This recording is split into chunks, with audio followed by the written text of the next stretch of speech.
Hello, everyone. Thank you so much for joining us. I'm excited to present this panel to you all tonight, and I'm hoping everyone walks away with a greater understanding of a commercial agent's role in an actor's life and can use some of this information to take their commercial career to the next level. So let's go ahead and get started and have everyone go down the line and introduce themselves. You first, David. Always first. Hello, can you hear me? Okay, great. My name is David Ziff. I'm an agent at CESD, Cunningham, Escott, Slevin, Doherty. I've been doing it for 21 years now. Started off as a regular agent, I don't know, worked my way up to senior vice president of the department. We represent Flo from Progressive. We represent Paul Maccarelli, who is the Sprint guy, who jumped from Verizon to Sprint, and it was a little tricky. But we made it. We made it work. Yeah, and that's it. We'll pass it over to Julie. Hi, I'm Julie Gudz. I'm a talent agent at Gto Artists Agency. I've been there for about 6 years now. We have locations in Los Angeles, New York, and we recently opened up a Chicago office, so that's very exciting. And one of our standouts is we represent Captain Obvious with the Hotels.com campaign. All right. I like you guys are keeping it short. I like that. All right. Yeah. I'm Hugh. All right. All right. Yeah, Hugh Leon of Coast to Coast Talent Group. I have been there going on 24 years now, which is kind of crazy. When I started there, I thought, I'll be here for a year. You see what life does to you. So I don't know. I'm a partner there as well. Yeah, I mean, I know you guys can Google it. You know who we are, so it's all good. Go ahead, Alicia. Oh, okay. Hi, I'm Alicia Ruskin, and I'm a partner at Kazarian, Measures, Ruskin and Associates. And this agency was the first place I landed when I decided that acting was not for me. As a receptionist and assistant, agent, vice president, partner, kind of worked my way up. And I'm very proud of our agency. It's grown a lot over the years. We have a New York office since 2000. I was very attracted to the commercial world because of the fast pace. I don't think anybody grows up and says, I really want to be a commercial agent. You just kind of find yourself in that position. And when I look over across the room at my film and TV department and they're spending weeks and months on one deal, I'm like, I would go crazy. I like something new every week. So that's been great. And thanks all for coming. My name is Brad Diffley. I'm an agent and a partner at Mavrick Artists. I've been doing this for just shy of 25 years. And I'm very excited to be here. Well, thank you all again for joining us. There are many things that must happen before an actor signs with an agent. When an actor decides to seek representation, the first step is research. What should an actor be looking for when they're researching agents? Well, I would certainly start, like anything else, with your own personal circle. Somebody who is really happy with their agent, and that would be a great person to approach, or maybe they could walk your picture in or send an email. We've met a lot of people through clients in that way. If you've been auditioning just kind of on your own, you can ask some of your casting fans who they like to work with. Because there's a lot of, there's the backstage and IMDb and various places, but it's hard to know. It just looks like a bunch of names. And like you open up our agency and you'll see, oh my God, they've got 3,500 clients or something. It's like, well, that's not personally in our commercial department. There aren't that many. That's just throughout the agency, and we have youth. And so I would say, like any relationship, you want to start with somebody who knows somebody. And I would say be realistic. I mean, you don't want to, if you're just starting out, you don't want to shoot for the major agencies. I mean, is it a possibility you could be represented? Sure. But if you're just starting out, I would shoot for the smaller, more boutique-y type places. And you need someone that's passionate about you as well. would also add, and I agree with everything that they just said, I would also add to make sure that you do your research. Nowadays, there's no excuse not to do research online, which is why I joked and I said, you can Google. I don't have to talk about myself. But it's true, when people walk in and they sit down and they set up, we have a meeting with them, usually they come in from a referral or something, manager or somebody, and then they sit down and they go, okay, and you are? And I'm thinking, you don't even know who you're coming in to meet with. Like, that's just kind of, that right away, I've lost interest. So make sure you do your research. You don't have to overdo it, but you know the agency, what their background is, how long maybe they've been around, who the agents are, who you're meeting with. It just gives you a little bit of a leg up. I've stopped people halfway through the meeting and said, by the way, you do know we're the commercial portion of this agency. Honestly, because they start talking about theatrical stuff, and I'm thinking to myself, this doesn't feel like they're in the right place. You know, they think something else. They go, oh, your commercials? No, that's good too. That's good too. Yeah, no, that's all right. Yeah. So tell me about the commercial department, you know? We get that too, yeah. You need to grill them before you get them in the room. I think, tell them your name and tell them, you're a commercial agent. So an actor does their research and decides that they're interested in signing with you. What is the best way for them to get on your radar? Emails are good. We look at everything. We still, believe it or not, look at everything that comes in through the mail. It all gets distributed. A lot of stuff comes in through referrals, cast director referrals, manager referrals. We might have seen you somewhere here. So there's all these different avenues and things that you could take advantage to get on our radar. But you don't have to hit us up over and over and over again. So if you've hit us up once and we respond back that you're not right yet, it doesn't mean never. Might be good in another 6 months because the list is always changing. Yeah, and also knowing your brand and your market, having a self-awareness of where you're going to fit in the commercial world is always a great start too. So with your marketing materials, your headshot, your resume, any footage that you have, never add downloadable things. Make sure everything's embedded or can be an external link. But yeah, just having that kind of stuff together, and it's really easy. A lot of people will ask like headshot photographer recommendations, and there are so many people out there. And one thing that I like to tell people is just to go, with social media being so huge, go on different agencies' social media pages. A lot of the times the headshot photographers are tagged and stuff, or you can kind of see, segue to who we're working with. So that's a great way to start too. That was an interesting segue. Thanks, Julie. I would say, too, is that, when you're submitting, if you're self-submitting in particular, make sure that you include, at least for I can't speak for everybody, include your photos, your resume, your reel, a little cover to say why you're submitting, like what's your background. You've done these commercials. You just moved here from Chicago, but you did 12 commercials in the last year back there. Something, I can't tell you how many submissions I get. And somebody says, hey, I'd love to set up a meeting with you. And I'm like, great, who are you? Like, we get hundreds of these. And we're sitting there looking at that, and there's no photo. There's no, I think people think it's a commercial, so they think it's commercial rep. I don't have to put my resume, do I? Yeah, I want to see what you do. A reel is really helpful for us. It helps to kind of distinguish you from all the other submissions that we get. So I just make sure you do your diligence on that respect as well. Photos, resume, reel. And it doesn't have to be a commercial reel necessarily. It's better if it's not a dark and inappropriately sexual. I like inappropriately film, sexual, perhaps. so just not for our agency. But please feel free to send them to his.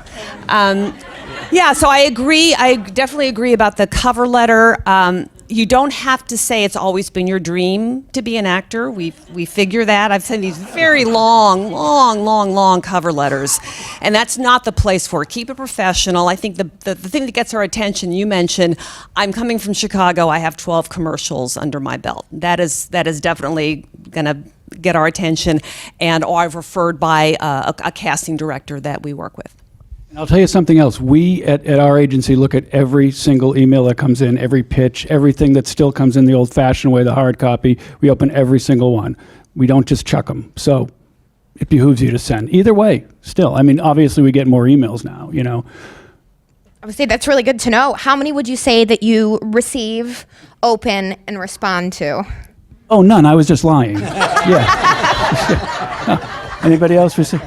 It's tough to say. There's 3 on-camera agents, and we probably get, maybe 10 a day, and then some hard copy, but it adds up. We've gotten many people from blind submissions over the years, many.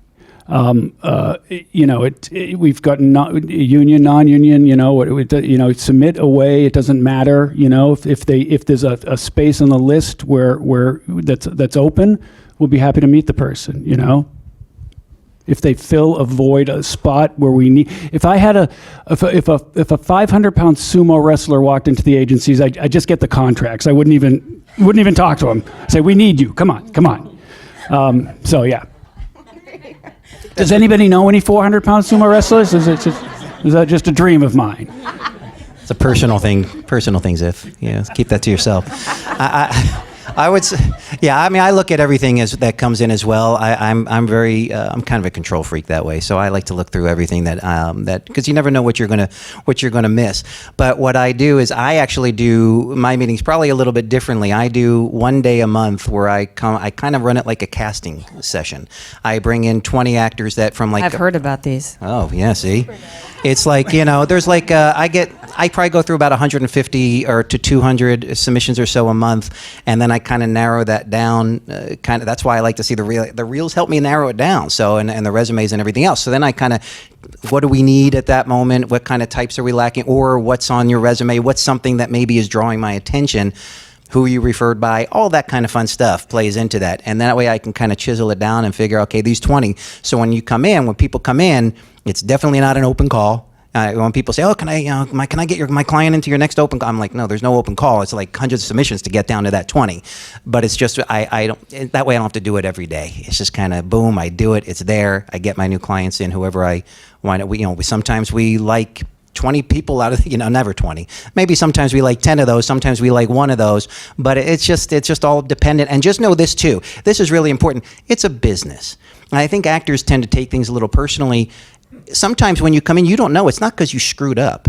It's not because you didn't do a great job when you came in. It's because we're analyzing our roster. Everybody up here, good agents, we're not going to take on more than a certain amount in a specific category because we don't want you competing within your own agency. And again, I don't want to speak for anybody. I'm just saying. But so that's that there's many factors that we kind of take into when we're looking at an actor. And my last point on this, without taking too much time, is too late. So I was going to send you that sumo later, but forget it. Is don't talk yourself out. I have people that come in, they walk through the door, they got a great look. Then they read their copy, they're awesome, great actors. I see their resume, they got all this experience, and then they talk their way out because I think you get nervous. Maybe I get it, but then you start. So tell me who are you with commercially, or who is your last agent? I always want to know. Why are you leaving? What's going on? And when I start hearing whining, complaining, I don't get out enough. Oh, I was with them for 3 years and they don't do this and they don't do that. And it's like, and then I had to fire them. First of all, you're not firing them. Most of that time it means that the agent had to part ways. I get it. But because you didn't book. I hate that word. You're not hiring me. You're hiring, but you're not paying my salary. So, but bottom line is that when you start talking, know what you're saying, kind of, utilize your own persona and charm your way in as opposed to charming your way out. It's a two-way street. You're interviewing them as well as they're interviewing you. And I like to think of it as it's the team. We're all in the team. You have a job, we have a job, we're working together. I like to think I don't work for you, we together work for your career. There's this third thing that exists. It takes a little bit of the kind of personable part out of it, and that if we're upset about something, if I've had to call and say, this went down and it's not good, it's because it's about your career, not about you personally. And I hope vice versa is coming back to me in the same way. We're all working for that third thing. I just want to say one thing. Hugh does his meetings that way, which is fine. We do the exact opposite. We do. We have the 3, we set up the meetings. We probably have 2 or 3 a day, and all 3 of the agents go in with that one person.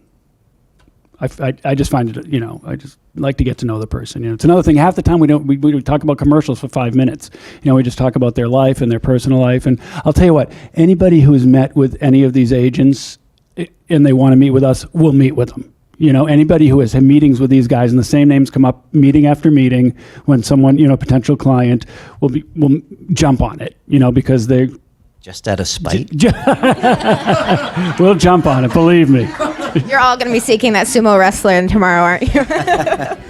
So you get all the submissions in the email. What is it that stands out in the cover letter or the resume that makes you think, I want to bring that actor in to meet with them? It's sorry, but it's initially how they look. You know, it's their headshot. You know, I mean, you go like this. You know, I know my client list. We have hundreds of clients, but I know every single one of them, obviously. And it just depends on, like I said earlier, with it's the sumo wrestler thing. It depends on where they fit in. You know, it's like, I'll tell you another thing is we've met potential clients over the years that we are not jumping up and down to meet, okay? Like they're referrals from a manager or a friend or whatever it is, and we'll go like, yeah, we'll do them a favor. You get in the room and I'll tell you, sometimes those people just win us over. They really do. I said, this is a personality. This is cool. This is good. They've done 2 commercials only. That's okay. That's all right. We have faith in you. And vice versa. The person comes highly recommended. They've done lots of commercials. They come in there and they sit like a bump in a log. They have nothing to offer. We'll pass. Because if that's the way they're going to be in the room, we're just not interested. Or worse yet, they have an attitude. I don't care. Go someplace else and book 10 commercials. That's okay. I don't want you here at this agency. We don't need attitudes. You know, we really don't. We obviously all have different rosters and different needs on our rosters, so there's variations of things we're looking for. But one thing that I have started to look a lot for more is real skills, because there is a lot of truth in advertising and real people stuff. So I'm determined to find someone. You're a sumo wrestler. I need someone that owns a food truck. I've seen that come up quite a lot, and we never have anybody. Yeah, I almost went scouting to a food truck alley on a Thursday night in North Hollywood. That's what she calls lunch hour. Yeah, like I'll be back. But yeah, so make sure if you do have any real people skills, a career that you used to have, or any random thing that you can do, or a language, or whatever it may be, make sure to include that too, because that's definitely something that's been coming up a lot in commercials. Very good point. Very good point. Yeah. It's oh, sorry, you talk, Brad. Okay. So I was just going to go on her point of what she just said. Is we actually do the same thing as we started literally at the bottom of the resume. I mean, we do, the picture is very important in the look and what we need in the end, even the age bracket and that sort of thing. But then we'll go at the bottom of the resume and we'll go from there, and then we'll work our way up. And sometimes if the tape is really, really, really, really old stuff, then sometimes it doesn't really go in the best. You know, if you did it in 1992, then sometimes it doesn't go in the best favor, because it depends on the agent. But some of the agents are very visual, and then a lot of it. I personally like the interview process. I like what goes on in the room. So that's we do, and we do tend to do it the same way they do it over at Mr. Ziff's office over there too, and then everybody signs off. I look for training. First of all, the acquisition of an agent is not, there's a timing for it. People, sometimes you're just not ready yet. You have to have training. I look for improv training. Not that you have to be on a team or that it has to be your thing, but commercials, those of you who have been auditioning, and trust me, it's a lot of play. They want to see kind of how loose you are. They want to see that when you get on set with the director and they want to throw a lot of creative changes, you can go with it. It's back to one, back to one, back to one, over and over and over with the same kind of dumb line, you know, so to speak. It's, if you really listen to commercials, it's not genius writing necessarily, but it gets the point across. But the acting is so good that you watch it and it's great. The other thing this is a double-edged sword, your social media following. We are now being given, jobs that they want influencers, and we have a separate department that handles influencers who are not actors, but we do have actors that are starting to kind of cross over, and they actually do something real, not just taking a picture of themselves in their sports bar in their closet. And they've got 300,000 followers because of that. That's not our bag. But if you're actually doing something, if you got your food truck and you've got a big following, There might be a commercial that they need that for, so include that if it's germane to you. You mentioned improv, and I feel like that's something that I hear a lot in the commercial casting world that people are looking for. Do you find that improvisers have a higher success in commercials? I definitely do. And I think, I always like to say casting directors drool over improv. They don't think an actor can be funny if they don't do improv. And I see a lot of breakdowns and a lot of my submissions, at least from my perspective, where I'll submit people that have sitcoms up the yin yang. They have they've been doing TV for years and they're hilarious. The person that has less credits but I'm on a house team at this place and I do, I did all UCB and I got this, and that. Those are the people that they tend to call in a lot. And those people do well commercially. I get it, because as Alicia was saying, when you go into a room, a lot of times it's either crappy dialogue, there's no dialogue. How do you react? How do you respond? I always love when an actor comes to me. This is one of my favorite things to say, Hugh, I do so much better when there's like a lot of dialogue. And I say that too. Yeah, isn't that? And I think, really, you're an actor. Go figure. Yeah, we hope that you do well with a lot of dialogue. It's how in commercials, how do you do well when there's not? How do you do well when you walk into a room they pair you up with somebody and that person isn't very good? And you walk out going, I would have done so much better if I was with somebody who was like better going in the room. No, it's how do you respond to it? They're looking at you individually. So go in and just do your thing. But if you're able to think on the spot, you're going to do a lot better. If you're able to react on the spot, you're going to do a lot better. So yeah, improv's great. It's huge. It's huge. It really is. We suggest even the people who've been doing it for a long time to go back, take another, some sort of workshop and, improv class, whatever. Very important. As everybody said, sometimes there's no dialogue. And you don't want to, hey, look at me, but you want to be subtle, but you want them to remember you. And it's tricky. It's a fine line. You don't want to be in their face, you don't want to be obnoxious, but at the same time, we had a guy book a commercial, and this is from the casting director, because they were waiting for something, it was a UPS thing, and he went like this. That was it. I'm not kidding. And they thought that was creative and funny, and that's why they booked this guy. Commercial never aired, but apparently the general public thought it was stupid. But no, that's the truth. You want to, but again, get into improv classes. Very important. Very, very important. Alicia also mentions social media followings. I think that is something everyone is really curious about. Is that something you're specifically looking for with a high following, or is it just more of an added bonus? Well, we're actually in the process of starting up a social media division, kind of like what Alicia said they have. And I think there's so much money going out right now in advertising. They're spending so much on social media. And you got to look at it this way. If you run a business and you have a budget and you hire an ad agency and the ad agency comes to you and says, well, we can run this commercial. It's going to cost you a lot of money. All right. But when I watch TV, a lot of times, you get your DVR, you get in the habit of flipping through. Of course, I'm looking at the commercials, but you're flipping through the stuff. A lot of people under 30 aren't even watching TV anymore, and everybody's streaming Netflix and this and that. And some, I guess, if you're under 25, you don't have an attention span at all, so you're watching YouTube videos. So if you can say, you're bringing us down. I'm sorry. Well, I'm going to bring you back up. So if you have a social media following and you have a lot of followers in that regards, and you can sit there and say, oh, wait a second, this person's got 100,000, 200,000, 500,000 that are real followers that are actually going to be watching this spot from you. That's a good place to spend some money. So, it's definitely, I think social media it's not just the wave of the future, it's the wave of now. And on that, I have a comment on that.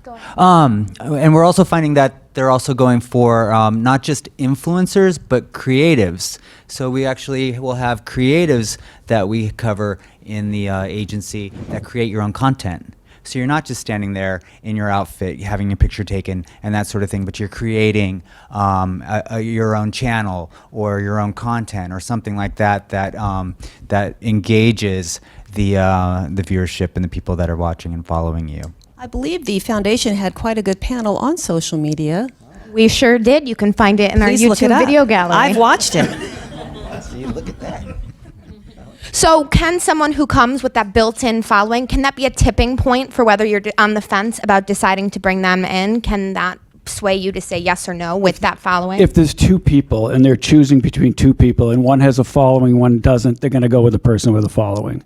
Personally, I'm not in that world yet. I'm trying my hardest to get into that social media world, So I don't know if it makes that much of a difference. It's more about the talent and look, I hate to say, for me right now, But again, they'll take the person with, that has the following more than the other one. It's a bonus, like it's a bonus, you speak, Mandarin or something. It's just something we put on the front burner there, and we kind of remember it when we need it. When is the best time, if an actor's looking to submit to you, email you, interested in meeting with you, when is the best time for them to submit? Noon? Yeah, both time of day and time of year. Unless they're a sumo wrestler, then it could be. Anytime. Oh, you mean time of year? Yeah, either or, honestly. Like, if someone's sitting there at 2 a.m. and wants to submit, do you look at that? And I love that because I'm a night owl and I do work late at night, and She's younger than we are. that's honestly when I go through submissions. When I receive submissions throughout the day on my email, I filter them into a folder, and then at night when I'm home, I kick back, put on my Netflix or my cable, and I'll go through the submissions then and look through them. But we're always all looking, I think, throughout the year. There's never a bad time to A submit. season where there is theatrically, I guess. Yeah. Yeah, because commercials are always going on, so. Don't email me at 2 a.m, please. Don't. do you guys have a busy season, though? Like a Super Bowl commercial type season? When is that busier time of the year for you? It's usually the winter because, well, for us anyway, because we have an office back east as well, and they can't shoot a golf commercial in 6 inches of snow, so they have a tendency to come out here. So would you guys say that winter is a little... It used to be. It's We always fading were away able now. to predict the seasons, and I always tell my clients when they were leaving town. Yeah. It's like, okay, starting in September, you want to stick around, and Yeah. then up until you leave for the holiday, and then when you make sure you're back right in January, take off again in mid-March. Now it's not so. It's not so Still, the same anymore. Summer is still slower, I think, than any other time, like right around now, and a little up and down. like right around now. And keep in mind, like, we're going to start doing Christmas ads pretty soon. It's way ahead. Super Bowl ads, sometimes they do those a little last minute, but those start in November, probably casting. So. And it also correlates with the type of product too. Like we have back to school, the early part of the summer, and then it'll pick up and do a little bit more. We'll have the new models of cars that are coming out, so we'll start to see those coming in around this time. And then they're trying to get rid of last year or the current year's cars, so we'll start to see all of that coming around like Labor Day or Memorial. Or which comes first, Labor Day or Memorial Day? It's Labor Day's coming. Okay, so Memorial Day, and then sometimes on Labor Day. And then Christmas, like she said, and then things also correlate around and follow some of the sports things that are happening. So baseball season, football season. You're talking to actors. I don't think they know sports. I'm kidding. But they can act like they're playing a sport. I don't know. The end of the year too, or the last quarter of the year tends to be busier because a lot of the ad agencies are trying to work on their allocations for the next year. So they have to get rid of all the rest of their funds they have so that they can get that higher money for the following year. So there's also a lot that happens last minute too. Who among us has not had a Christmas Eve emergency job? Every year. If you want to know always one trying to cast practically on Christmas Day. But there's also less competition that seems to be in town too. So we'll have people that are having just a dry year, and then all of a sudden book right around the holidays. I'd say the busiest time is between Thanksgiving and the week before Christmas. Yeah. Right? Yeah. Busy. Going into that period, though, do you kind of sit back and look and say, let me bring in some new actors now to go into that? Or do you just try and reevaluate where you're at on your roster? Okay. Yeah. How should an actor approach you if they're already represented commercially? With a big gift bag, maybe? That wasn't even funny. You don't have to laugh at that. That's all right. Boy, that's a good one. I mean, if they already have an agent, one of the I always, when somebody comes in, the first question I ask is, "Are you with a commercial agency right now?" Who are they? There's so many agencies out there, and I don't know most of them. So if they say that they are with like one of the agents up here, somebody that I know, somebody that, then I'm asking them, so what's your story? Why are you looking? I want to hear what people have to say, because there's a lot. One thing I know is, for me, I don't want an agent hopper. I don't want somebody who's going to, I was with, this agency last year, and then the year before that I was with this, and then the year before that. All they're going to do is come aboard with me, the same thing. The grass is always greener somewhere else, and it never is. So, but you want to know, there's got to be a reason. If you weren't going out, did you ask for a submission report from that agent, right? If there's something that's happening, did you talk to them where your picture's not working? I want to get to the bottom of it.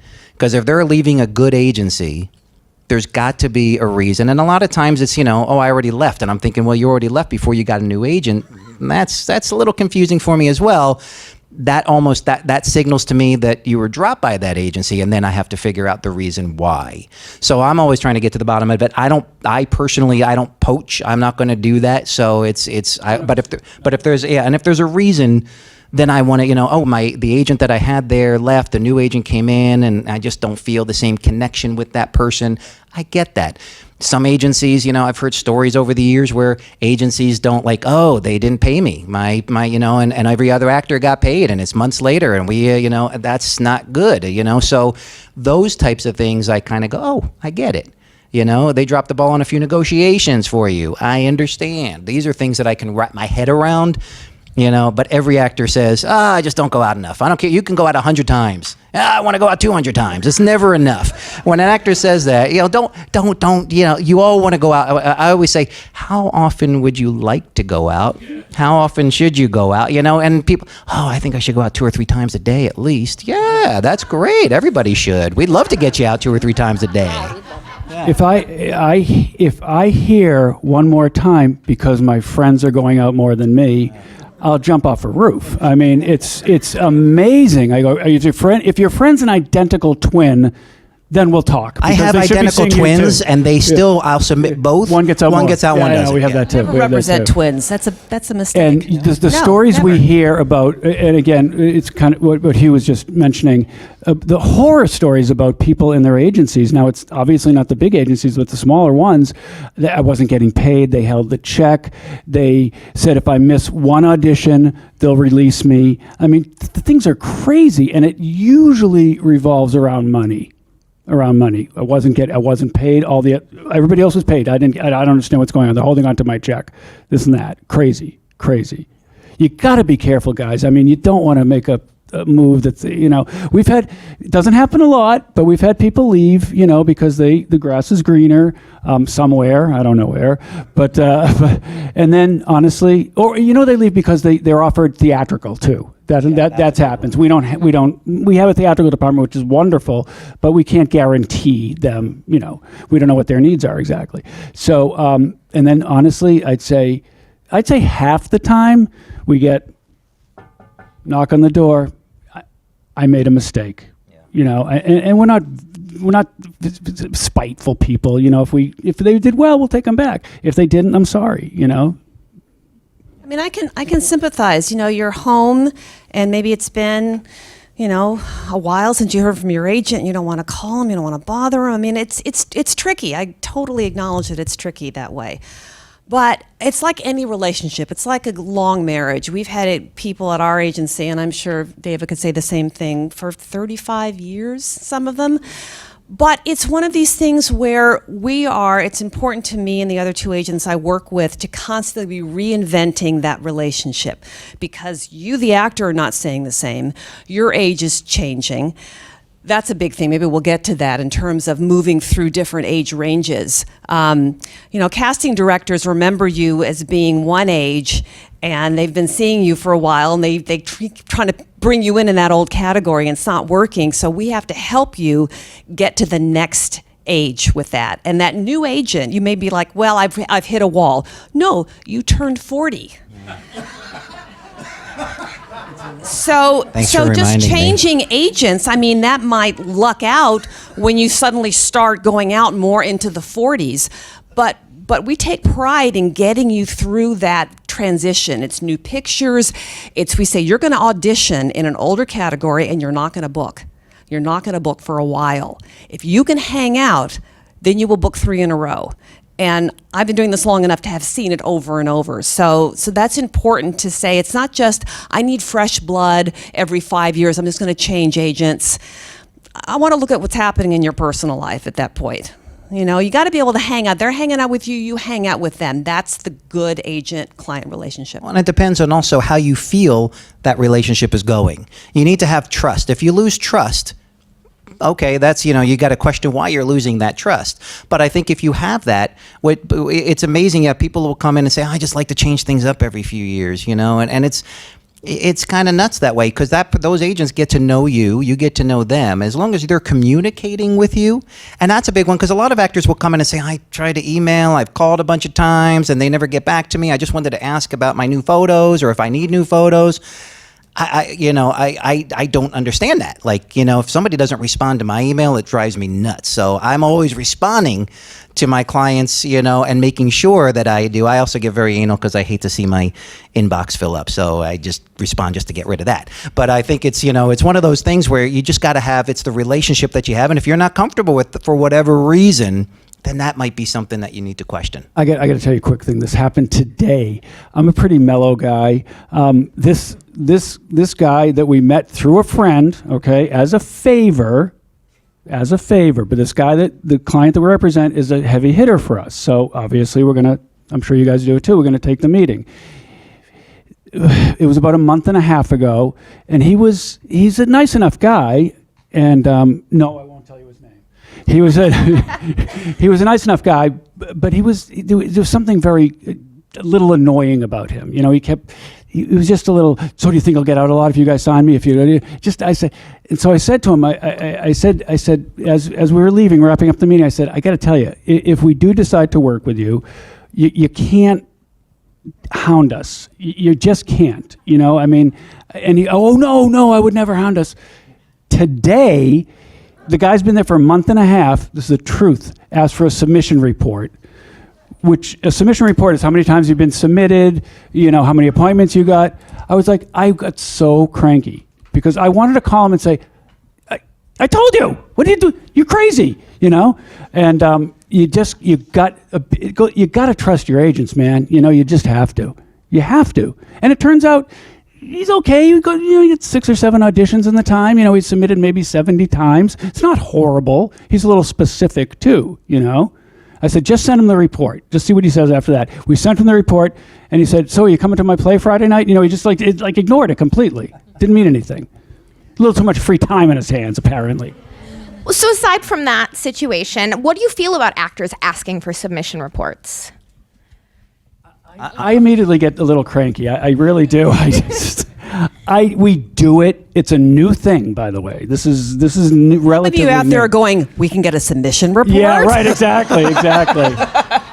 Calling my agent now. But should you? We've done it, and I usually take the reins. I kind of deal with it because I'm the head of the place. So I write an email explaining what type of roles they were submitted on. To answer your question, sometimes it's fine. Sometimes the person's not getting out, and they should be getting out more. And I'm curious to see the report. And other times, like today, it's ridiculous. So easy on the submission reports. Go easy. It's just taking time away for us to be working on your behalf and submitting you on jobs. If we're working on sending you a submission report and going through it with you, it's time taken away from actually submitting. So I also get a little cranky about it because, again, back to the trust with your agent. Some people, it's completely harmless and they're just curious and trying to work on their marketability. But I usually will send it maybe once with a disclaimer after this, call LA Casting and get it from them. Clearly, we have some cranky people up here. I personally, I don't mind because it depends on how we're being asked. If it's like I'm asking you because I don't trust you, that's that's not a good thing. If it's like, hey, I just want to see because I know that I have relationships with certain casting directors. I want to see also how I can help my own career, and maybe if those casting directors I'm being submitted to aren't bringing me in, maybe I can work on that on my own. I get that, and I also want don't, listen, I'll send it. I'm not going to spend the time to like analyze it with you, but I will send it because I want you to see, oh yeah, you've been submitted 150 times. Even though you only had a small handful of auditions, so let's figure out now. And you can also see if you think, well, maybe they're submitting me for the wrong roles. Now that at least I see, well, they're submitting me for the right roles. It's got to be, because that way you can see. It's also when an actor comes in and they say, oh, I'm not going on enough. Well, why? Have you looked at your pictures? Have you figured this out? It's not brain surgery that we're doing here. People will come in and say, I've been with this agent and that agent and I never got out. And then I come with you and I'm going out and I'm like, yeah, it's not like you're a genius. No, I'm not a genius. I just switched up your pictures is what I did. So it's like sometimes you just have to analyze those types of things, take a look, and you guys should be doing that yourselves. How about the people who fight you tooth and nail about getting new pictures? No, my pictures are fine. My pictures are fine. We'll do a submission report, 150 submissions, 2 auditions. Can we talk about new pictures now? And then telling you what happens. Pictures are the most important tool that you have commercially. The most important tool. Yeah, they are your first audition, essentially. When casting is looking to pull in people for auditions, the pictures, what is their first impression, along with our pitch notes that we write on the submissions. So it's super important that you stand out. And casting notices, they're getting thousands of submissions per role and calling in maybe 50 to 60 people for their first call. So yeah. How often do you feel that your clients should be getting new headshots and updating them? Going to depend on if they change their look. That's the big thing. Sometimes, like, we do our annual holiday party for our clients, and it's amazing because I'm staring at your photos every single day, 100 times a day. And I always love when a client who maybe I haven't seen in a while comes up and it's like, hi, I'm so-and-so, I'm your client. I'm like, if I don't know who you are, you're in trouble and I'm in trouble. But but sometimes they show up and I haven't seen them in a while. I'm going off what my image of them is in their photo. They look nothing like their photo anymore. Whether it's the hair is completely different, you gained 50 pounds, you lost 30 pounds, whatever it might be, you just look different. And it's like, if you were going to look different, that's when you get pictures. And plus, I don't know if it's true, and you guys can maybe answer this. Like, some people say, oh, I think Casting Frontier and LA Casting like to say this to make money. They always are like, oh, it's like, we note, and, casting directors see if you haven't changed out your photos once a year, they put you at the bottom of the list. I don't think that's the case, though, right? Yeah. I hadn't heard that. Okay, so that's they tell actors that, and actors come and tell us that. But I'm like, it's bottom line. Once you change every few years, people age. You're going to age. Every few years, it just happens. Even if you look the same, you still look a little different. So every few 2 to 3 years, if they're not working, then you change them. That's a big time to change them. But not every 6 months. I mean, there's a couple people on our roster who just keep giving us this new material, and we're like, you're confusing people now, because like, who is this person? What happens is sometimes the casting person will just know you from that shirt in the picture, and will change the picture, and the casting director won't see you anymore. I mean, it's kind of the opposite side of that. So we have to make that extra call and go, by the way, these are just Casey's new photos, because you haven't seen her in a while. So it's kind of a double-edged sword in that way, because they really are looking at these thumbnails and they're going through and they've got no time and just like, okay, blue shirt, So, but we've seen a photo refresh can really turn things around. So you want to take that seriously when that agent asks you. LA Casting now allows you, the agents, to switch the photos around. That's For the best. years they It's didn't. epic. It is the best. And crop- I am and crop telling you. them, too. And crop Yes, them. it's- So now it's not like from here up. Now it's just, we have just tight. I do it constantly. If the person's not getting activity, I change the picture. I do it constantly. I probably do it once or twice a week, literally. I will go through most of the roster and change people around. I do. The casting directors get tired of the same face, too. You know what I mean? Especially if they're a character person. They just want to see the different looks. I want to talk a little bit more about the initial meeting with the actor. What if we don't want to answer? Well, then someone else might. So cranky. So what can an actor do to prepare for that meeting? Well, try on like 50 different outfits and pace around. I think that when you come in, I mean, what you have to remember, and I think a lot of actors tend to forget, is that it's a business. So you should come in, you should be prepared. You should be on time. You should have your picture, and you should have your resume with you, and you should be able to come in and be prepared to talk about. We just like we were talking about later. If you're talking and you're talking about KMR, then I guarantee you're going to go in her office and you're going to talk bad about me. So I don't want to hear about that. I want to hear about you. I want to hear about the things that you have going on. I want to hear about your family. I want to hear about the trips that you've been on and those sorts of things. So be prepared to talk about that. We know you're an actor. We've probably seen something that you've been in or your materials or a referral. So be prepared to talk about you so we can get to know each other as a team. So that's what I would be most prepared to do when you go into a meeting. Yeah, is- and really just yeah. being yourself. We want to work with people who are real and who know themselves and who we get along with well, and that's exactly what casting is looking for as well, and who the ad agency is looking for. They want to hire someone who, when they get to set, they're going to have some sort of rapport with them, and let's go get a beer at the bar after we're done. Like, that's the kind of feeling they want when they are hiring someone to work with. So definitely just be yourself and put your best foot forward. Yeah, when you walk in the room, there's a few things that we are looking at, right? The first thing we could tell within 2 seconds: are you marketable in our opinion? Are you a type that we need? Okay, so that we can see as soon as you walk through the door, we get that. Then we're looking, I have people read, so I want to see how you handle cold copy, because I can't tell you how many times I get managers who submit these people. Oh, I don't want my client reading. They have 3 films coming out. They shouldn't read. I'm like, really? You shouldn't have your actor act? I mean, I'm sorry I'm asking that.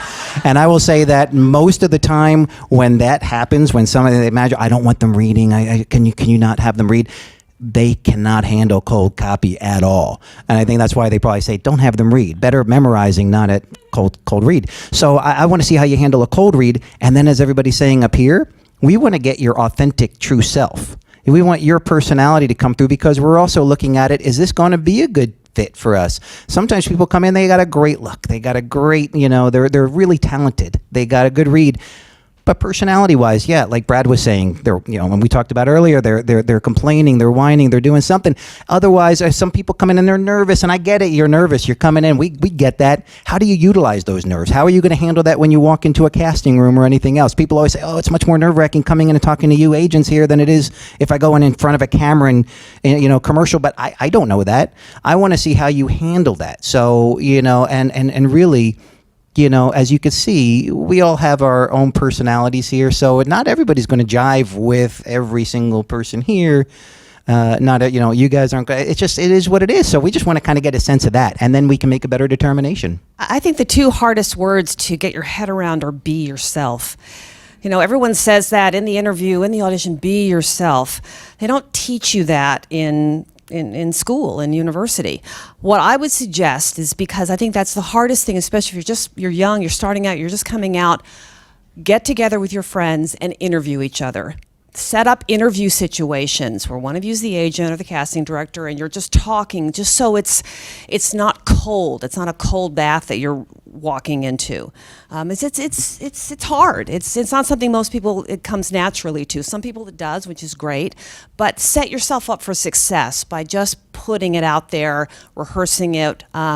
We don't read people in the room. Hopefully, by the time you're in our office, we've already seen a video of you. We know you can act. We have a referral. We don't actually have you go through that, but some agents do, and that's fine. You probably should ask what's going to be required of you in the room. Will I be asked to read something? So you're prepared. At what point in the meeting do you know if it's successful and you want to sign that person? That's a good question. I mean, again, I think it all depends. It goes back to what I said earlier. We're dying to meet this person, and they stink in the room. They're just bad. They have no personality. We pass. But some people we know right away. We just know what we need, so it's an instant yes. We have a little method in the 3 agents. We, kind of one of these things. We know who we want and who we don't. And we usually make our decision probably halfway through. Do you offer in the room? We have, yes, yes, many times. I never ever offer in a room, never ever. And it's not anything I just need to let it digest.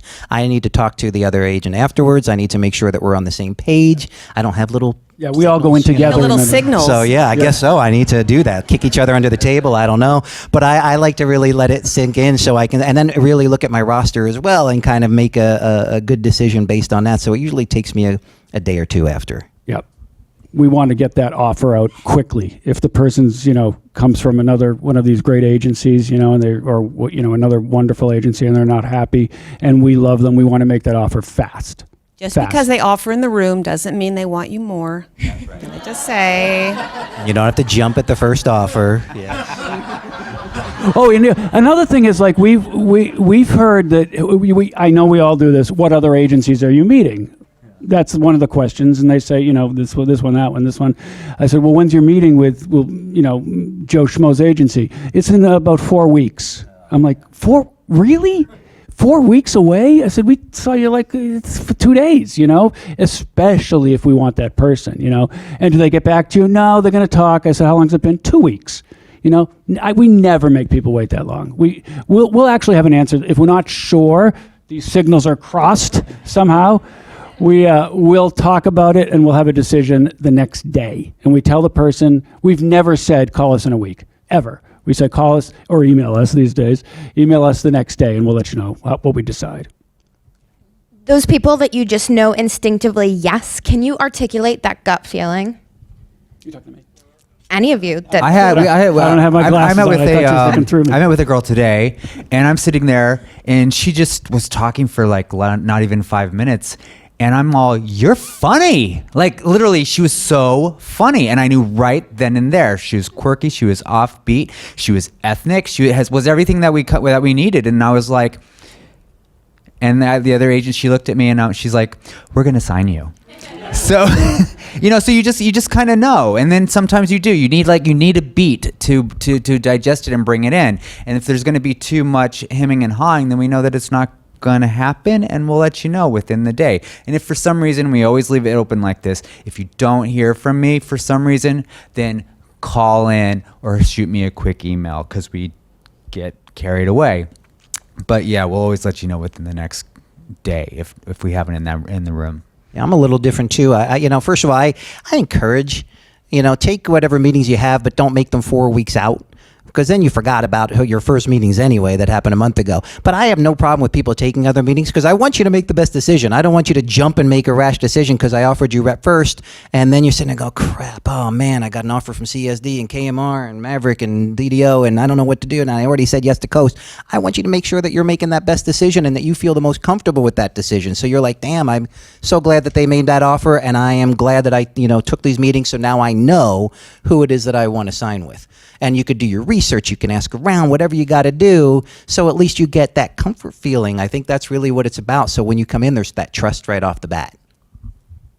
Is there anything that would convince you to sign an actor who might not have as many commercial credits, who's a little greener? Absolutely. Yeah. Again, the real skills. There's a lot of people that we're signing who aren't necessarily actors, but they're real nurses, or they are AARP members who are also real firefighters who can also chainsaw a squirrel into a tree stump. Did I send you my resume by mistake? And everyone starts somewhere. We definitely take on developmental clients. We love when people already have their materials in order and who have experience and who know some casting directors. But if there's something special about you, we definitely will take you on. Yeah. I don't think there's people out there that have been doing this for years I wouldn't take on. And there's people that just come in that are just awesome. And you just love them for whatever reason, And so I don't think it's not about, yes, you're looking at skills and you're looking at credits and you're looking at all this stuff, but it's really about a feeling. I think you have to go with your gut. And I think we all have to go with. That's what we do. And people always say, I'm sorry, real quick. People always say like, oh, do you find this actor marketable or whatever? Well, just, maybe I don't, maybe she does. Everybody has their own opinion. So just because one agent feels one way doesn't mean everybody's going to feel that way.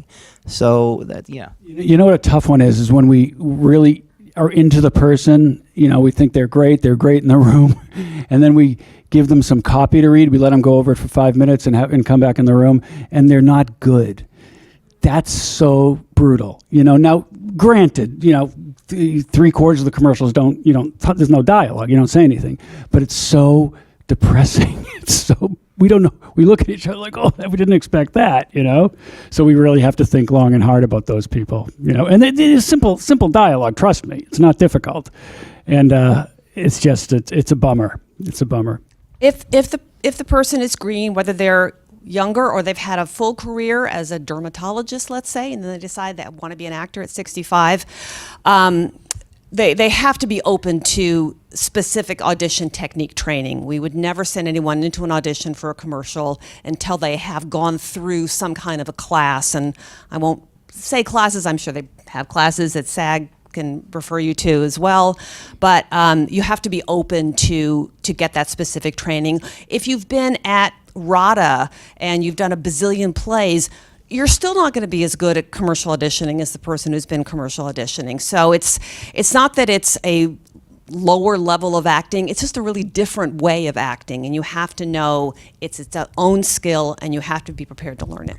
I'm all about class. I think, commercial classes, commercial acting is so different than, as Alicia just said, any other style. So you can come in and you go, oh, I'm studying with Bobby Chance or Leslie Kahn or this person or that person. That's fantastic. That's not commercial. And commercial specific training, I'm telling you, unless you're sitting there in your room reading a commercial copy in front of a mirror every night, which I doubt you're doing. If you are, I don't want to know about it. But if you're in a class, you're getting that feedback right there. You're learning different techniques. And every teacher has something different to teach. Even if you walk out just learning one new thing, when actors come out, I've been doing this for 25 years, I don't need to take a class, I could teach the class. No, it gets you out of your head. There's so many reasons why I encourage people to constantly stay in their training. It's really important. What are the most common ways that you see an actor blow it in that meeting? Yeah. Like you said, with the readings, I just didn't know if there were any others that didn't get mentioned, because I think that is a great fear that people have when they go into them. Yeah. With energy, go ahead. We kind of touched base on this a little bit, but I personally don't like when I am meeting with someone for commercial rep and they bring up, oh, well, how about your theatrical department? All the time. All the That's time. an immediate turnoff for me. I feel like you're not there for us or for our department. You're just looking for another way closer to the theatrical division. So definitely I would suggest not bringing up other departments when you're meeting with one specific Very good department. point. And we have voiceover, theatrical, print, and I'm telling you, they've all asked about each one as they're sitting there begging for on-camera representation, And that's a really good point. I mean, because that makes me personally crazy. Absolutely crazy. Why don't you ask about the celebrity division too, Well, it's like you're at a date and your date at dinner is looking beyond you to the cute guy at the table over there. It's like, what about me? I dressed up for this. And I would also say, I'm not listen, I'm an East Coaster. I certainly, grew up with the language and everything else. But you walk in and start dropping the F-bomb in the middle of a meeting, which people do. I think they think, that's cool, I'm cocky, whatever. It's a turnoff because I'm thinking, what are you going to do when you walk into a casting room? Like, you think we don't have that relationship right now that you can do that. So it's still, while you're being yourself, you also want to be professional. It's a professional meeting. So that's something that you guys should really understand when you're walking in that door. And present yourself in the way that you want to be seen. I had an actor once, who came in and met with me, very serious, very straight-laced guy, right? Good look, the corporate attorney, all that kind of fun stuff, business guy, dad. He read a very serious, picked a serious, we have all this different copy downstairs you could pick, right? And he picked a very serious copy.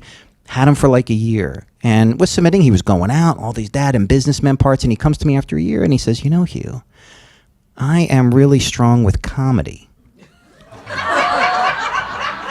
And I said, really? I said, I haven't seen anything from you that would represent that. And he sent me some videos that I had never seen before of him doing this kind of dry but little zany comedy stuff. And I go, all your pictures are so straight, all your mannerisms, every time I talk to you, and you came in, how the heck would I know that? Why would you wait a year to kind of tell me or show me that? Now we need to get new pictures, and we need to kind of market you a little differently. So make sure your agent knows. And when you stop by, if you're ever coming in to pick up pictures or do whatever, I know you stop by on your way from the gym or whatever you're doing, but again, we don't see you all the time in person. So that is an impression that you're leaving us with. You come to that holiday party, that's what we're remembering. So that's something that you want to keep in mind as well. Aside from the other departments in your offices, how does everyone work in your department? Do you manage your own clients individually, or is it more collaborative? Collaborative.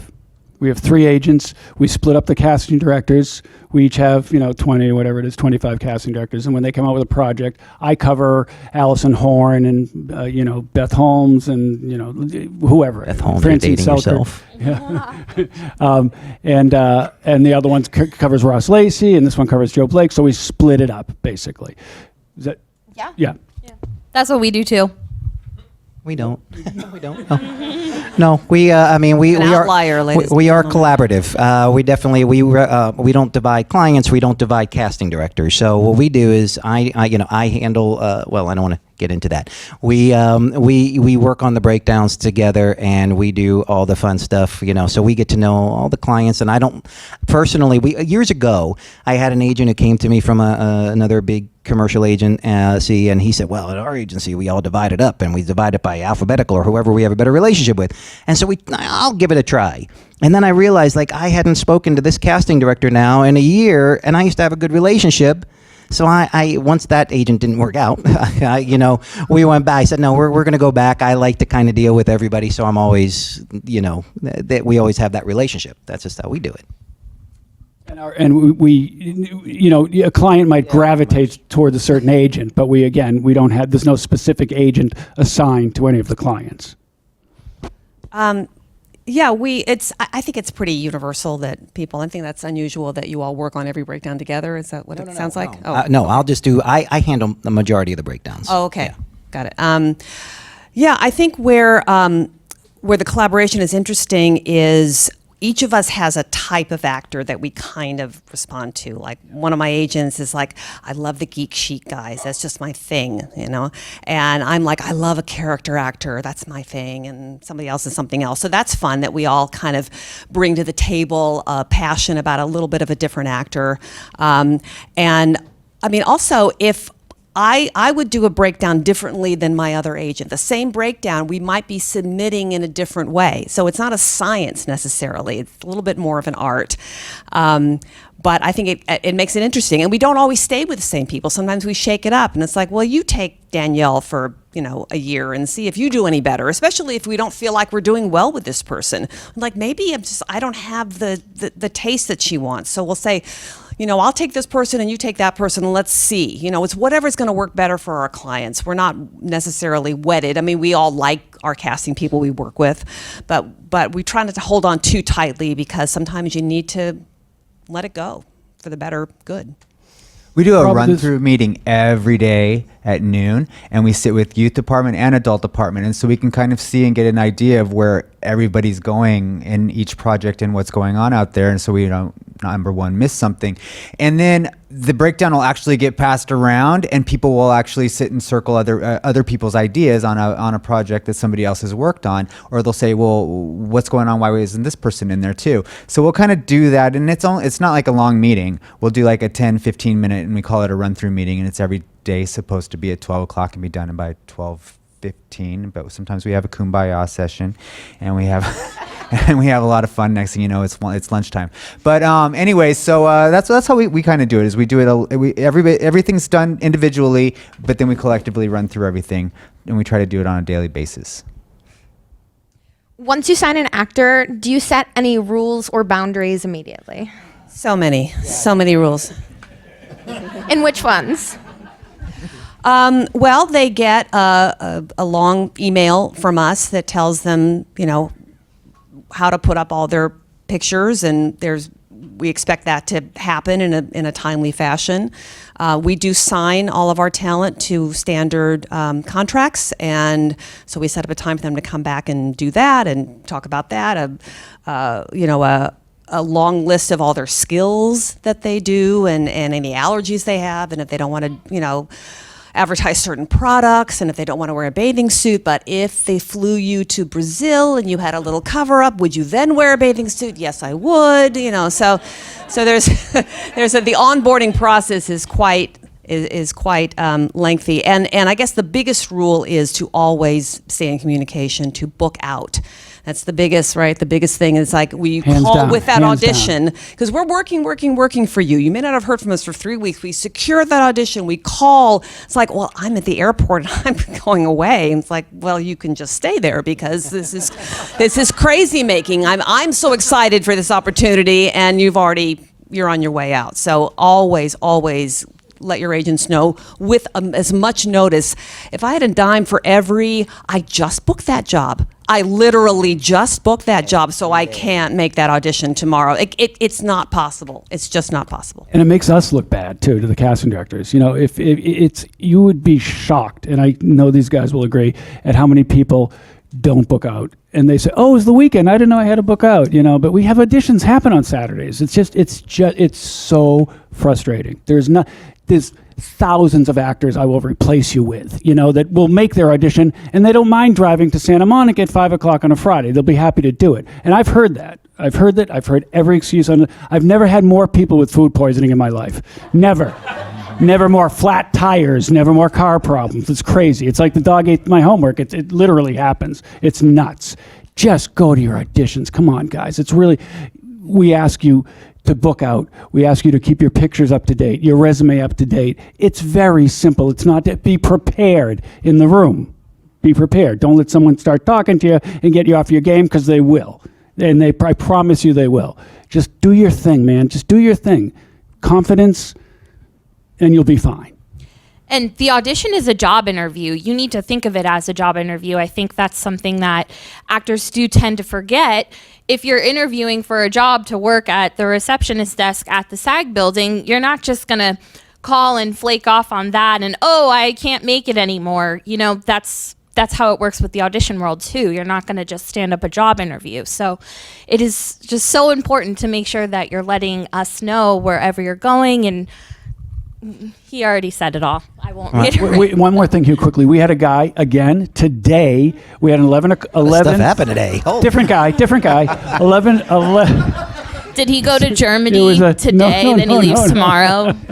An 11:30 meeting. We have our meetings at 11, 11:30, and 3:30 usually, depending, you know. And it was about 20 of 12, quarter of 12, and I said to the assistant, I said, "Is this, you know, Joe, did he cancel?" He said, "No." I'm like, "Okay, it's quarter of, it's 10 of, it's 5 of." Something came up at the last second. That's what we got, you know? So I'm already jaded a little bit with this guy. Do you know what I mean? Call at 11:32 or call it 11:20 and say you're going to be late or you can't make it. It happens. We get it. But don't, 25 minutes later saying something came up, I'm sorry. Already I'm like going, do we really need this guy? If this is what, he's going to be late for his auditions. This is what goes through the agent's head. I would say that it's a funny question that you ask, because any of my clients that are here, my clients that might watch this afterwards, are probably chuckling when you ask that question. I am extremely when I bring on new clients, I get whoever I'm bringing in, I do a signing orientation, which my orientation, I'm very, very thorough, and I like to say that every single client that has come through the door, now the spiel may change over the years because the business changes. I go through all the things that we expect from you, all the things that you can expect from us. I give it to you in writing, so it's right there. I have a private Facebook page that I use just for my clients that I'm constantly sending reminders about.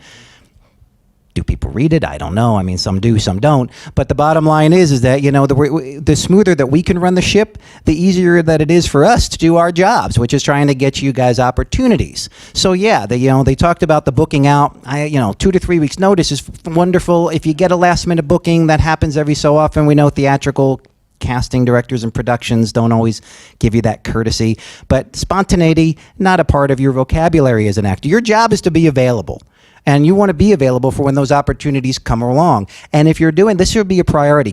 We understand that most actors don't move here to be commercial stars. Not everybody is Flo, right? So, people move here because they want to be TV, film. We get that. We're like the next ugly stepchild. I don't know. But bottom line is, this has to be something serious for you. If you're not taking this seriously and you don't treat it like a business. So I had a client today. Hopefully he's not out here. I don't know. But I had a client today who literally wrote because he's missing a bunch of stuff because of last minute meetings, last minute bookings, all this stuff. And I said, this is becoming an issue. Like, they can't give you a little notice with these meetings. I understand what all these meetings are. And then he said, he said, well, this is what I'm here for. This is my thing. This is, I got to take, I can't tell them I'm not going to make a meeting because I got a commercial audition, And I said, well, these commercial auditions should be a priority for you as well. I said, our job is to protect your reputation and protect ours. And if you're missing these auditions, I can't do that. And then I'm damaging ours at the same time. So I said that we need to have that conversation. He says, this is what he said. This is what he writes. It's in an email. He writes me back and he says, no, I'm not lying to you. He says, yeah. He goes, well, I really could care less about my reputation commercially. This is what, and I said, I write back and I go, I think you meant to say something different. I said, maybe you want to rethink that a little bit, and maybe you meant to say, He says, no. He goes, I try. This is what he says. He goes, I look at my reputation I treat commercial castings the way that I treat my old job at my restaurant. It's a way to make money. It's a paycheck. And I said, so clearly what you're saying to me right now is, please drop me. That's what you're saying to me, because how can I move on with, representing you if that's the way you feel? I said, and it's no slight to your restaurant manager, but we're here to help your careers, not your day job, not your bill-paying job. That to me was kind of nuts, and I'm thinking, holy cow! If it's not a priority, don't pursue it. If it's a hobby, it's not like the old days when people said, I want to book 2 national commercials, and I can make, so that way I don't have to work at a restaurant. It's not that way anymore. So if you're not really passionate about it, if it's not something that you really want to do, and it's not part of your acting world, concentrate on the other stuff. Don't waste our time. Don't waste your time. It's insulting. Yeah. It really is. You and I were just talking about a particular actor that we were not able to work with after a certain amount of time because there was just too much in his life. He had a film and TV career, he had a theater career, he had a new wife, he had a baby. And commercials just kept getting last place. And I had to say, I love you, but it's just not working out, and you're not able to say I'm going to say it for you. You have to look inside and say, when I get that call or that email from my agent, do I feel like an opening and a good feeling about this opportunity that's in front of me, and what am I excited, or do I feel shut down? I'm not going to get it anyway. I haven't gotten the last 4, and really kind of figure that out, because it will come out in some way. You'll find yourself missing or being late or forgetting to book out. And if you trust your agent, you can have that conversation with them. We've had people take a little bit of a mental break sometimes. Just say, I have to go to my silent yoga retreat for 2 weeks. Are you guys going to be okay with that? And it's like, well, yes, rather than be resentful and not book when you go out the times that you do go out. So I once had a client actually send me a 6-page letter detailing his gas mileage to and from the auditions, and how much he spent doing that, how much he spent missing his actual day job, and then how much he made commercially, and trying to give me I called him and I said, did you actually mean to send me that letter? And his response was, my therapist told me I should write things down. And I knew when I stuck this in the mail, it was probably a bad idea. I said, no, what it tells me is you need a break. If you spent all that time writing this down, you need a break. Take the break. Yeah. Oh, you'd be surprised how much we deal with. I mean, seriously, we got stories for days, right? How do you measure success with your clients? How much money they make? No. It is about the dollars. I mean, it really is. I hate to say it. It's how many bookings they have. Listen, it's not their fault if they book a job and it doesn't run. Okay, that's not their fault. When we're thinking of releasing someone or re-signing someone, we look at it. I said, guys, let's not. I mean, you really can't look at the money, because again, it's like it might have been a great national network commercial that never ran. It's very possible, or it ran very minimally.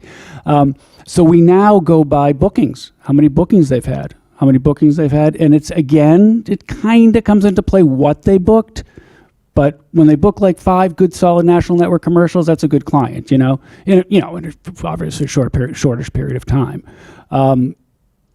But ultimately, bottom line is, activity and getting the person out and having them book stuff.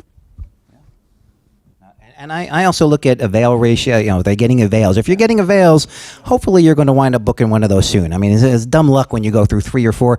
I had an actor who came in to meet with us yesterday who said that he had 9 avails that fell through, which I didn't believe, because how do you have 9 avails that fall through? I mean, maybe it's possible. In how long of a period of time? In like a year. Oh, okay. Yeah. And I thought, wow, that is just really bad luck. Holy cow. But I think, you know, if you're getting avails, you're doing your job. If we're able to get you in and you're getting callbacks, you're getting avails, you're getting us the materials, you're doing everything, you're not a high maintenance client, you know, then, you know, we're going to let that ride a little longer than, you know, okay, you went through a little drought. Sometimes people, you know, actors, you go through droughts. It happens. So I give a little bit of a leeway on that. But if you're one of those people who aren't booking out, if you're one of those people who are constantly asking for windows with every single audition, if you're the kind of person who doesn't get us the materials that we want, all of those fun things, yeah, the leash is going to be a lot shorter. So many times I'm looking at my avail sheet for a project, AT&T, whatever it is, and I'm looking and I'm going, oh, great, oh, beautiful. Like our top people are on there. And I'm like, And then my client books it. and Thank then, you. yeah, and then it's gone. They're released. I'm like, how is that possible? These are our big bookers. It drives me crazy, but there's so many. I mean, it's not to press you guys, but there's a lot of people out there. There's a lot of good, talented people out there. There's a lot of actors in this town? Well, wow. I just don't get. I'm shocked. I'm saying, and this guy's, especially if they're very specific for something. You know, we have a woman. God love her. She looks like a witch. She doesn't book the witch roles. I don't understand. There have been a number of witch roles lately. She was It's on not avail a for thing. those witch ones? She's too dead on, apparently. I don't know. She looks too much like a witch. We don't want to. Since this is an audience of SAG-AFTRA members, I do have to ask this question. What would you say to a union actor to prevent them from feeling discouraged about the current amount of commercial opportunities for members? Are you guys feeling discouraged by that? Yeah. I'll tell you what I would say is also, and I'll keep it very brief here, but be open to going, if you're used to going out on national network commercials, which is great, we hope you get all those auditions, be a little more open, because we now, I think I speak for everybody, have to be a little more open as to what we submit you on. There are a lot of internet spots with no conflict. I'll tell you, I submit our good people on those things at this point. I do. I used to hold off. I'm not going to have them do it. I just do. If they're holding a conflict for internet, I don't. Okay, very rarely. I'll put my need to work people on those things, but be open a little bit. You know, I mean, there's still lots of stuff going on. That's it.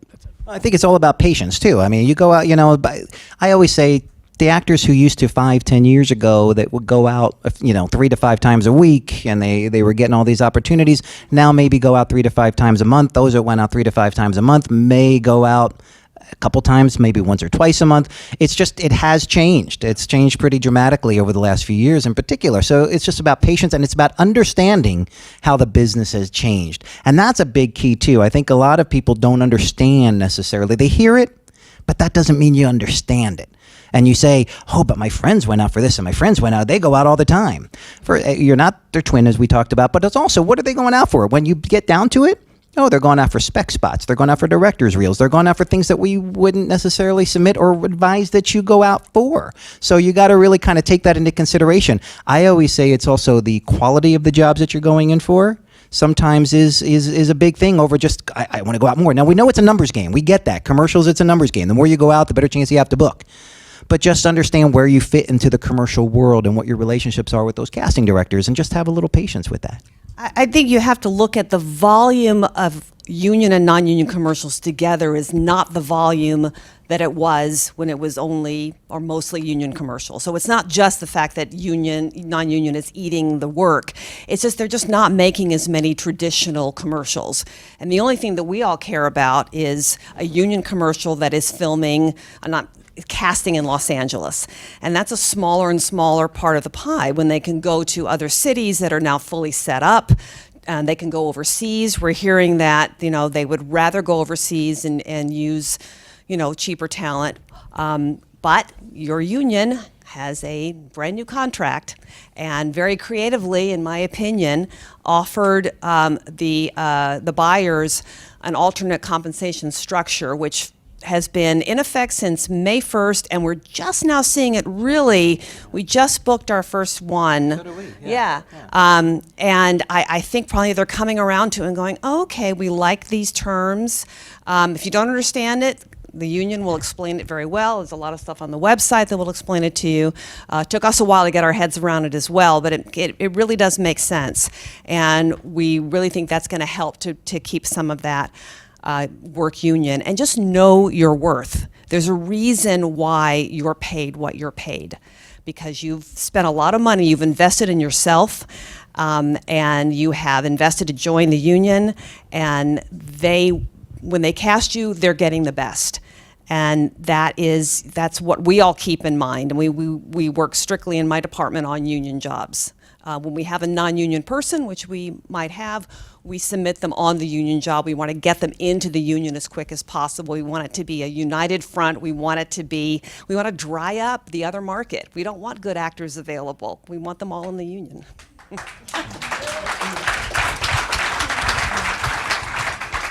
What don't actors see or realize about your day-to-day work?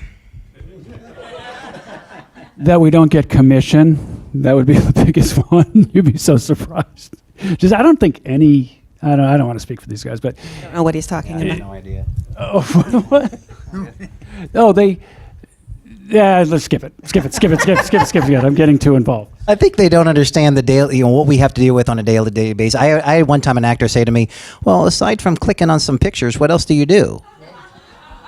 Wow, and I'm thinking, sit in my chair for a week and you'll see what I do. There's so many things that we have going on. So aside from the submissions and the pitching and the negotiating and the contracts and all that kind of fun stuff and meeting with actors and so on and so forth, holy cow! I mean, first of all, we're firemen because we're always putting out fires. We're shrinks because we're constantly being therapists.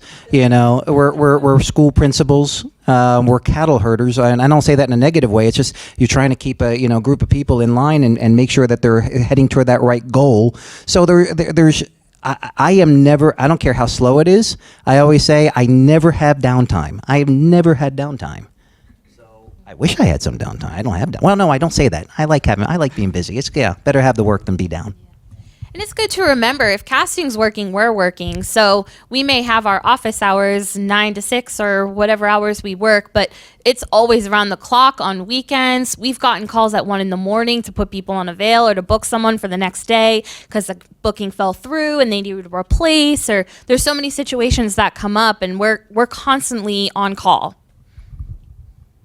Well, we are unfortunately out of time, guys, but I want to just wrap up by having everyone go down the line real quick and just say what you think the most important thing that actors can take away from this discussion.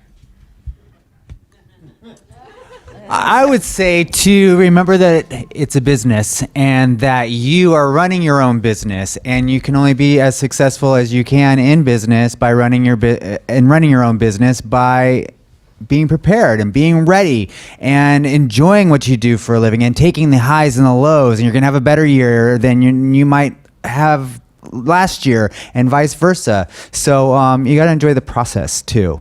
You gotta enjoy the beginning, the middle, and the end, because you're gonna do it again, and then you're gonna do it again, and then you're gonna do it again, and then you'll have a win, and then you'll start over. So yeah. I hope you would take away from this knowing how passionate and intelligent this panel is about what we do. We've all been doing it a pretty long time, except this young lady here, but she'll be doing it for a while, I can tell. 6. And how we really do. We laugh with you, we cry with you. We deal in human beings, and it's important to us that your career is going well, and at the same time we just want that same respect back and respect for what we do, just to make a great team for a long time, hopefully. How do I follow that? Holy cow, Alicia! Sorry. Wow. Yeah, what she said. I think you should take away a couple things. Number one, Dave Ziff really likes sumo wrestlers. I think that would be a big thing. I think it's really about, going off of what Alicia just said and even what Brad just said. I mean, we're here to help you. We're here to help our clients. Like, that's what we're here. We work together to do that. and we care. It's not just, you know, you're not just a number on a screen, a face on a screen, or, you know, it's not just the amount of money or whatever else. It's like, you know, I care about actors. A lot of us have, you know, started off as actors at one point in time. So it's one of those things where it's understand that your agent is not there they're not working against you. They are working there with you, and hopefully you have an agent or find an agent that really cares and wants you to do well. I always say when my actors don't get out, it stresses me out. It stresses me, maybe even more than it stresses you out, you know, because I wanna keep my actors working. So I think that, you know, you just have to understand, don't be afraid of that relationship, and really just kind of embrace it, and hopefully you guys kick some ass. Yeah, remember that you are your own market, and remember that whether you're at the casting office or meeting with your agent or on set, someone's always has their eyes on you. So remember to be always representing yourself and your agent in the best light possible. Yeah, and communication is just key. I know we already spoke about this, but the agents are essentially a liaison between casting and our actors. So it's one fluid team, and we want to make sure we're all always on the same page. So communication and representation of yourself. No comment. They're all taking Again, trust your agents. You must. It's very, very, very important. Don't, you know, listen, we make mistakes, obviously, but you got to trust them for the most part. And you guys have, you know, you have responsibility too. You know, it's easy to blame your agent. My agent's not doing this. He's not getting me out. But you guys, you got to be proactive. You know, the stuff these days, you know, there's lots of stuff you can do with the YouTube and the video, you know, the internet and the YouTube. The See, I Facebook. told you, the Facebook. Years ago, there was really nothing. I mean, you just send your pictures out. I mean, that's kind of all you could do. And pound the pavement, knock on the, you know, advertising agencies' doors and whatnot, and the agencies. There's a lot you can do. Again, communication, extremely important.